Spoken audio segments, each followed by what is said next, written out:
พบกับบ่าวทาวรคนอยู่สวนวันนี้ผู้ค้าสีมาแนะนำให้ฮู้จักกับต้นซานพี่น้องเอ้ยนี่เด้ต้นซานที่เฮาออมเฮาแกงละพี่น้องเอ้ยนี่เด้ซานที่เฮาเอามาออมมาแกงใส่ไก่ใส่กระดูกหมูกระดูกไก่ใส่ปูใส่ปลาสรรพคุณคุณประโยชน์ก็ดีหลายอย่างเด้อพี่น้องเด้อต้นซานนี่เด้อถ้าผู้ใดเป็นไวรัสตับAB เอามาต้มใส่กันกับอันต้นนอนหน่ายเด้อพี่น้องเด้อกับเครือข้อแมงม่าเด้อพี่น้องเด้อต้นซานนี่ซีดีไวรัสตับตับไข่ตับโตเหลืองตาเหลืองนะพี่น้องเอ้ยเด้ออย่าลืมเด้อเอา3 ชนิดนี่แหละมาต้มใส่กันหญ้านอนหน่ายหรือว่าต้นนอนหน่ายหรือว่าข้อแมงม่า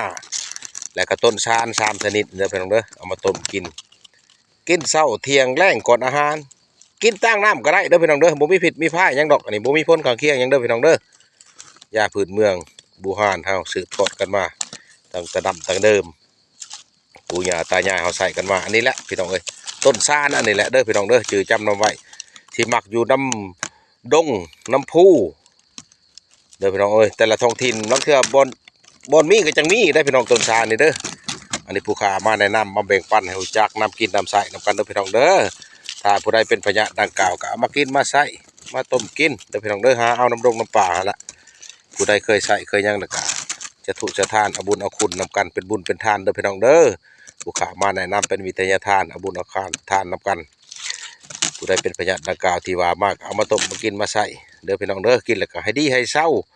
อย่าเจ็บอย่าจนลำด้วยเนาะกันเด้อพี่น้องเด้อสาธุอยู่ดีมีเฮง